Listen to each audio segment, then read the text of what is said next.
Alfred says that he wonders if they'll ever find out who the Joker really is, and we get a flashback within a flashback to the Killing Joke, where the man who became the Joker is yelling at his wife over his failure to get a gig. Not to sound like people think I do, Alfred, but I'm Batman. I knew the Joker's name 1 week after we first met. I just couldn't think of how to tell people that his real name was Zeusmel Poop Lord. And then we get a new panel added from the Killing Joke flashback. The Joker's wife talking to 2 cops and saying that he will never let her leave him and is worried about what he'll do to their baby. The cops saying they've pooled some money together to get her out of there and then go to tell Joker in the bar that his wife died in an accident.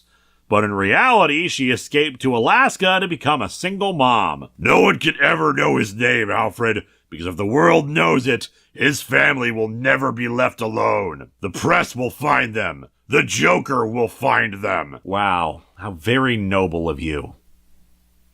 So I see we're just taking a crap on the Killing Joke today. Because the entire point of the Joker's backstory in it is that he was a good person who had a really horrible day where everything went wrong for him, and that helped reshape his vision of the world as a cruel joke. And now you're suggesting that he was actually an abusive asshole whom his loving wife wanted to get away from, so he was always bad. Just a different flavor of it. Also, we're canonizing the Killing Joke backstory. Screw the multiple choice line to leave the character ambiguous, and your own damn writing a few pages ago saying, no, the Joker shouldn't have a defined identity. What are you doing with this? Oh, I know what they're doing with it. Civi 11 used the term a few years ago, and I think it greatly applies here and to a lot of works nowadays.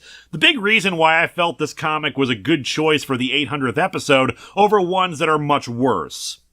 Franchise autocannibalism. It's where the company is more concerned about mining material from their own past and adding and adding and adding more retcons, more details, more lore, more lore, more lore, that it all becomes a convoluted mess, but it's connected to something popular and familiar, so it feels like it has more depth by association. We're not creating new stories, we're just pilfering the old popular ones. This one is littered with it, referencing 2 well-known Joker stories, referencing popular ones like The Laughing Fish, revisiting Joe Chill again and connecting him with this, although I'll grant you that the Joe Chill stuff is at least something new and different with it. Sure, Batman has confronted or met Joe Chill before this, but having this be the story where he dies and Bruce forgives him is something new that could be the starting point for new stories. Pity that this story is probably non-canon, but we'll get back to that in a second. And thus not only canonizing the Joker's backstory as the one we saw in the Killing Joke brings in these characters for potential to be used in the future. Someone finds out the Joker's true identity, or they find his family, or he does. Oh boy, now we can add more lore! We can connect it to the super popular story again. It's like all the retcons to the monitors we've talked about. It's not about telling the next chapter, but new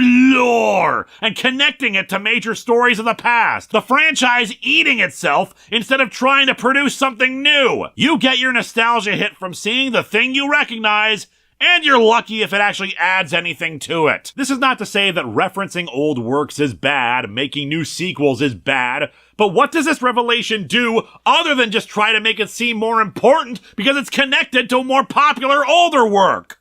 Oh, and once again, you know how Frank Miller wants to have sex with buildings based on some of his writing? Well, clearly Jeff Johns wants to have sex with retcons, considering how he keeps doing them! But then there's the real kicker of this whole thing. Putting anything else I just said concerning metatextual analysis of trends of writing in popular nerd circles aside, there's something else. And so our comic ends with these words. So yes, I know his name. But the Joker's name isn't what's important. It never has been. If Batman has always known the Joker's secret identity, why did he ask the Mobius chair who he was? If the Joker's name wasn't important, why did you ask it? That was the entire reason this story happened! Ah!